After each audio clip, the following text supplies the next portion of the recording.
Welcome to Inside Communications Radio, where today we're pleased to be joined by Richard Levick. He is the president and CEO of Levick Strategic Communications.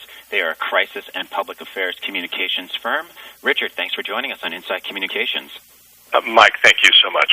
So we are 2 years past a very much of a landmark decision of Citizens United versus the Federal Election Commission, as well as very heavily into the Republican primary process.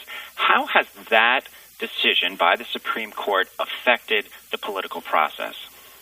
Well, I think it's both the political process and I think it's the business process writ large. And mostly what I would argue is that we are seeing the transformation from small r now, a republic form of communication, to a democratic or hyper-democratic form of communications. And by that I mean so many executives, myself included, grew up in an age in which you only needed to determine which television station of the three that you advertised on. You need only pick the best show at 7 o'clock. Was it Gilligan's Island? Was it My Three Sons? You didn't need to pick the best show of all time.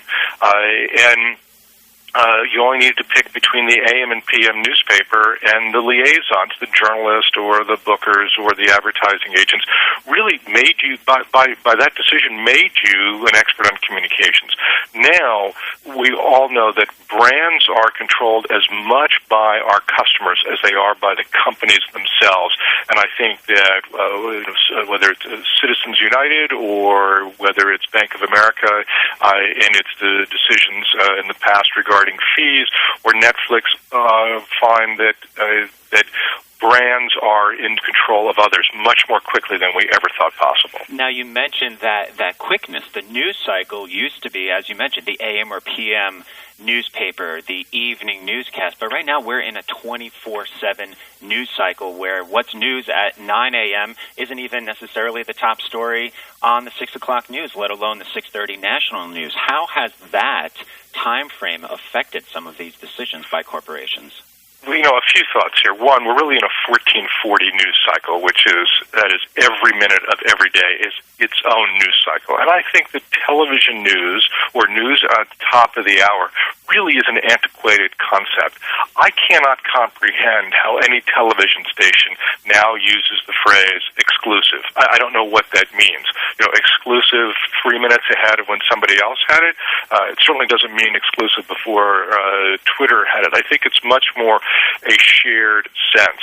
And for all of us, that means we live in a much more transparent and a much faster environment, and that what people look for most of all is authenticity.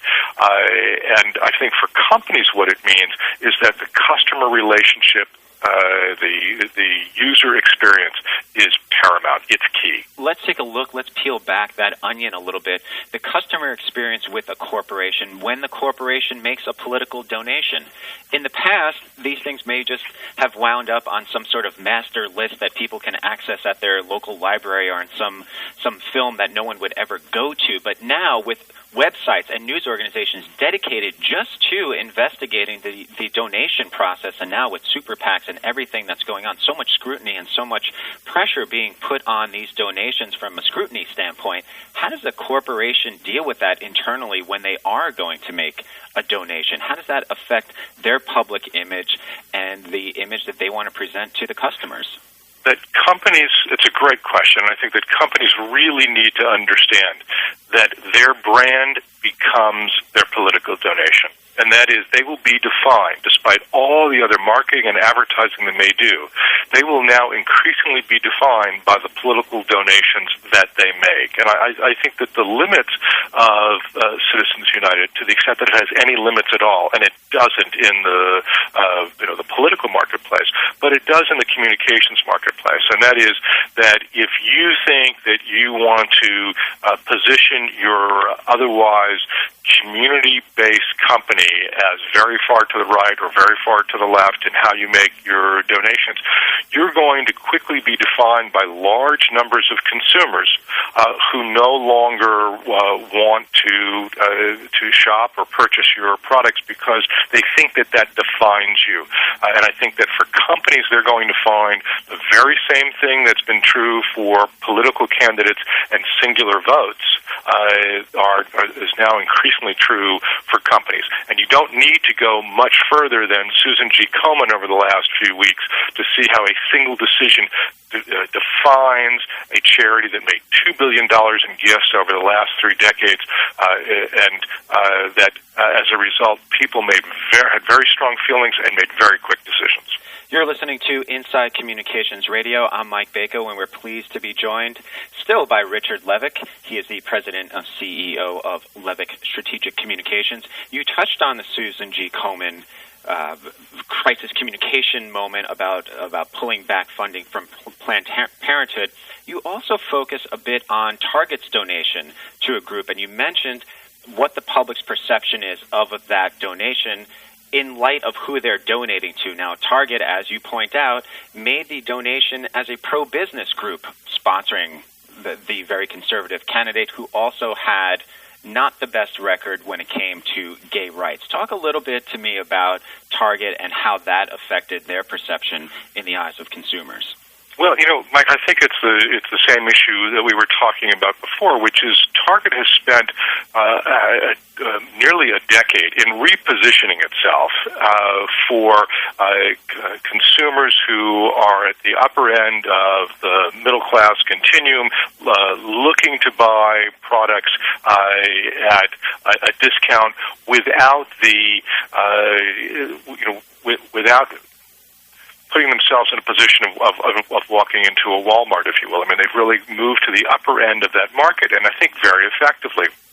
And then they undid so much of that hard work through donations that to one constituency was highly offensive. And I don't think that companies want to be in that position. There is one of the things that the web provides or imparts upon companies is transparency and speed. And, for a long time, companies have argued that, well, we're responsible to our shareholders. And what they really meant when they said that was their institutional shareholders, the really large holdings. And what we find either directly, because now 54% of America is invested in the stock market as compared to 1/10 that during the Great Depression, is that everyone feels like an owner. Even if people are not invested in the stock market, they feel that companies are so pervasive, the larger that they get, that they should have some influence. And the end result is that people have the tools through the internet to participate, and they're going to. People are certainly participating. You've certainly provided us with a lot of insight, and I'm sure continued insight to come via your Forbes columns. You could also find Richard on Twitter at RLEVICK at Levick.com. That's actually his email. Sorry about that. On Twitter, he's at RichardLevick.com. Richard, where else can people get in touch with you or find some of your writings? In addition to Forbes, there's the weekly column in Fast Company, TheStreet.com, NACD, the directorship, it's the National Association of Corporate Directors, all have weekly columns that I write. And today on Inside Communications Radio, Richard Levick has been our guest. Thanks so much, Richard. Thank you so much.